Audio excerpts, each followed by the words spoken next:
নমস্কার দর্শক বন্ধুরা, মুনমুনের পৃথিবীতে সকলকে জানাই স্বাগত।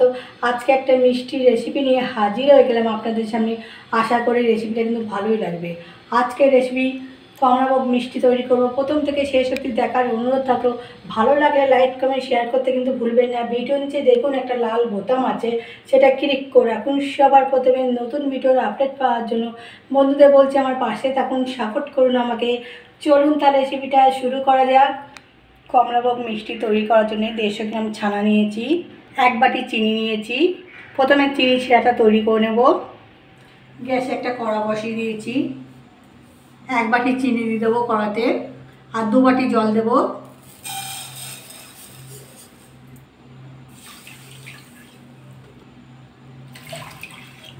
এবার গ্যাসটা ধরিয়ে দেব। চিনিটা একটু নাড়াচাড়া করে নিলাম। চিনিটা মেল হতে হতে আমি ছানাটা মেখে নেব।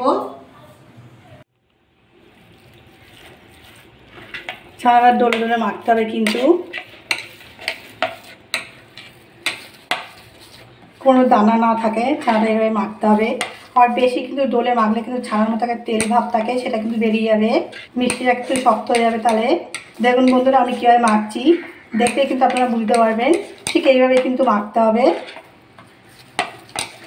ছানাটা ভালো করে মেখে নিয়েছি, কোনো দানা নেই কিন্তু ছানার মধ্যে।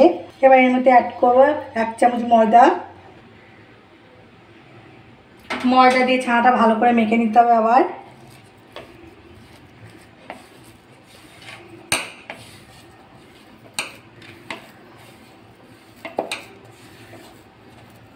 ময়দা দিয়ে কিন্তু ছানাটা ভালো করে মেখে নিয়েছি।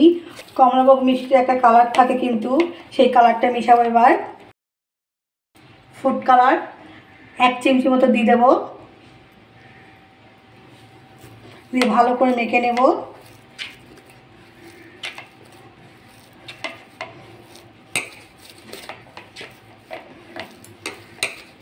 এখন কালারটা কিন্তু সুন্দর চলে আসছে। ফুড কালার দিয়ে ভালো করে মিশিয়ে নিয়েছি ছানার মধ্যে। কালারটা দেখুন কি সুন্দর হয়েছে। ছানার থেকে একটু নিয়ে নেব, নিয়ে বলের মতো তৈরি করে নেব। আপনারা কিন্তু ছোটো বড়ো করে নিতে পারেন, আমি মাঝারি করছি। হাত দিয়ে গোল করে নেব ছানাটা।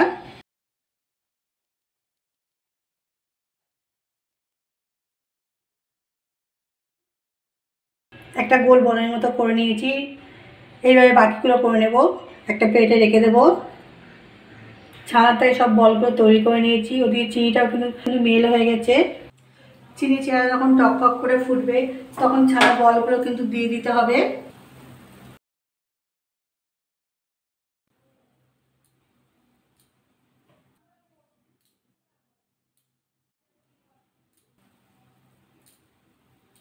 সব বলগুলো দিয়ে দিয়েছি। এবার ঢাকা দিয়ে দেবো, 10 মিনিট ঢাকা দিয়ে রেখে দেবো। এই ছিটটা আছে বন্ধ করে দেবো একটা কাগজ দিয়ে। 1 মিনিট হয়ে গেছে, কিন্তু আমি ঢাকাটা কিন্তু খুলবো না। 10 মিনিট কিন্তু ঢাকাটা রেখে দেবো। মাঝে মাঝে কিন্তু কড়াটা ধরে একটু নাড়াচাড়া করে নেব। ঠিক এবার কিন্তু নাড়াতে হবে। 10 মিনিট হয়ে গেছে, ঢাকাটা খুলে নেব।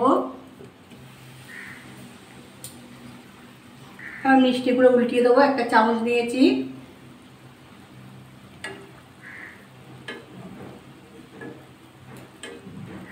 এবার কিন্তু গরম জল দেবো এর উপরে, দিয়ে কিন্তু মিষ্টিটা আরও ফুলে যাবে। কিন্তু গরম জল দিয়ে দেবো 2 হাতা মতো, দিয়ে আবার ঢাকা দিয়ে দেবো। ঢাকা দিয়ে 5 মিনিট আবার ফুটিয়ে নেব। আরও 5 মিনিট ফুটিয়ে নিয়েছি। আবার ঢাকাটা খুলে নেব। দেখুন বন্ধুরা, কমলাভোগ মিষ্টিগুলো কিন্তু ফুলে কিন্তু ডবল হয়ে গেছে। কমলাভোগ মিষ্টি কিন্তু বাড়িতে কী সহজে তৈরি করা যায়, সেটাই কিন্তু আজকে আপনাদের এই রেসিপিটা শেয়ার করলাম। অবশ্যই কিন্তু বাড়িতে একবার ট্রাই করবেন, করে কিন্তু আমাকে কমেন্ট করে জানাতে একদমই ভুলবেন না। এবার গ্যাসটা অফ করে দেবো, নামিয়ে আপনাদের দেখাচ্ছি।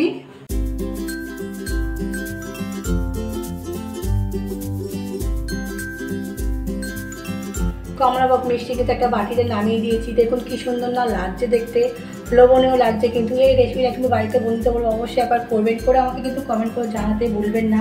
ভালো লাগলে কিন্তু লাইক কমেন্ট শেয়ার করতে একদমই ভুলবেন না। বন্ধুদের বলছে আমার পাশে থাকুন, সাপোর্ট করুন আমাকে। আজকের মতো এই অবধি, কালকে আবার একটা নতুন রেসিপি নিয়ে হাজির হয়ে যাবো আপনাদের সামনে।